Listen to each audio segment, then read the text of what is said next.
Washington, AP, Democrats pushed a package of ground rules for their impeachment inquiry of President Donald Trump through a sharply divided House Thursday.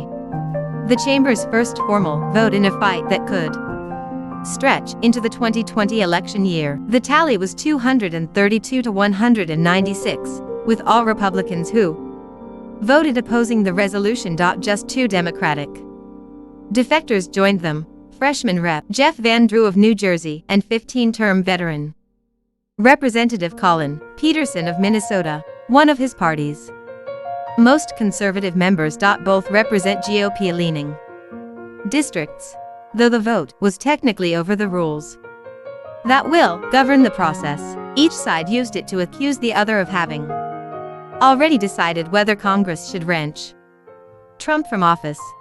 It also underscored how, for now, lawmakers on each side are comfortable with their approaches to next year's presidential and congressional elections. Democrats have been buoyed by polls showing growing public sentiment toward investigating and even removing Trump from office, while the same surveys have shown GOP voters standing fast by him. Thursday's measure defined the procedures lawmakers will follow as they transition from weeks of closed-door interviews with witnesses to public hearings and, ultimately, to possible votes on whether to recommend Trump's impeachment.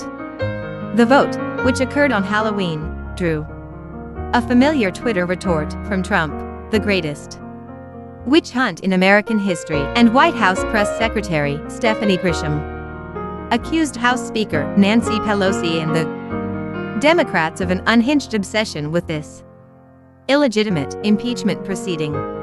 During the debate, Democrats spoke of lawmakers' duty to defend the Constitution, while Republicans cast the process as a skewed attempt to railroad a president whom Democrats have detested since before he took office. What is at stake in all this is nothing less than our democracy, said Pelosi, D. California, underscoring her point. She addressed the House with a poster of the American flag beside her and began her remarks by reading the opening lines of the preamble to the Constitution. She also said the procedures would let lawmakers decide whether to impeach Trump based on the truth. I don't know why the Republicans are afraid of the truth. House Minority Leader Kevin McCarthy, R. California, contended the Democrats are trying to remove Trump simply because they are scared they cannot defeat him at the ballot box. No. 3 House GOP leader Steve Scalise, R. Law, accused them of imposing Soviet-style rules, speaking in front of a bright red poster depicting St. Basil's Cathedral on Red Square in Moscow. Independent Rep. Justin Amash of Michigan, who left the Republican Party earlier this year after saying he was open to considering whether Trump should be impeached, also backed the measure. The investigation is focused on Trump's efforts to push Ukraine to investigate his Democratic political opponents by withholding military aid and an Oval Office meeting craved by the country's new president. Democrats said the procedures, which give them the ability to curb the president's lawyers from calling witnesses, are similar to rules used during the impeachment proceedings of Presidents Richard Nixon and Bill Clinton. Republicans complained they were skewed against Trump. It is likely to take weeks or more before the House decides whether to vote on actually impeaching Trump. If the House does vote for impeachment, the Senate would hold a trial to decide whether to remove the president from office. Both parties' leaders were rounding up votes as Thursday's roll call approached, with each side eager to come as close to unanimity as possible. Republicans said a solid GOP no vote would signal to the Senate that the Democratic push is a partisan crusade against a president they have never liked. Democrats were also hoping to demonstrate solidarity from their most liberal elements to their most moderate members. They argued that GOP cohesion against the measure would show that Republicans are blindly defending Trump, whatever facts emerge.